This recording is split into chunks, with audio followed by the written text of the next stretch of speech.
leaves deep scars on India's economy. Hello and welcome to Inventiva. This is Sonia Ghatraj back again with the big news. Expectations for India's economic growth are being revised sharply, lowered as a surge in people losing their jobs and defaulting on debt suggest a more halting recovery from the financial shock of COVID-19 pandemic. Economists are downgrading their estimates as a range of data from the rate of cheques bouncing to the amount of mortgaged gold jewellery up for sale shows the extent of the economic damage from a devastating second wave of the disease. Some observers also fear the psychological blow from the virus disaster that ripped through India there, here killing tens of thousands of people will leave consumers reluctant to spend.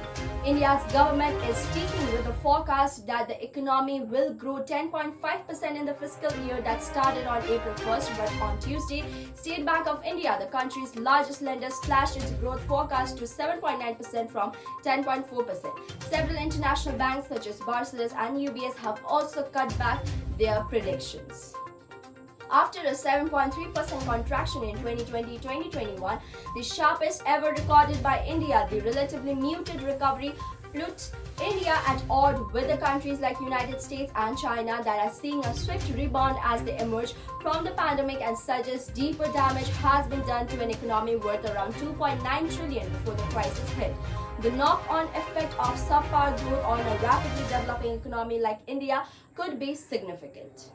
GDP growth of less than 10% will be, I won't use the word disaster, but it will not be very beautiful, SBI chief economist Sonia Ghosh told Ghatraj after lowering his forecast. The situation has exacerbated unemployment that touched a 12-month high of 11.9% in May from 7.97% in April. According to the data of the Center of Monitoring Indian Economy, rural unemployment that normally hovers around 6 to 7% also hit double-digit levels in May, according to the privately owned firm. Last year, India announced 266 billion patched strict nationwide lockdown to contain the first coronavirus wave, but this was largely liquidity support given to the bank whose company credit with less than 10th of the sum used for the welfare program for the professed in the country. India did not launch job supporter schemes on the scale of these seen in some developed economies that the government has not announced a major stimulus package since the wave hit. Surging unemployment coupled with the state lockdown are large increase in the hospitalization and fatalities amid the second wave and fears of the third wave are prompting many people to cut spendings.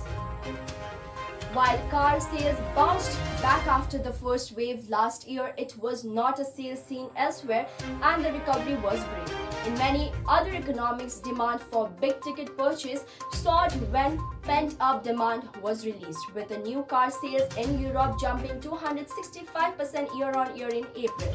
Shankar Srivastav, Executive Director of Maruti Suzuki's India's biggest car maker, pointed to a deep psychological impact by the second virus wave as the surge in deaths and the hospitalization caused distress and fear among the people. Cars are a discretionary purchase that require people to be in a good frame of the mind, he said.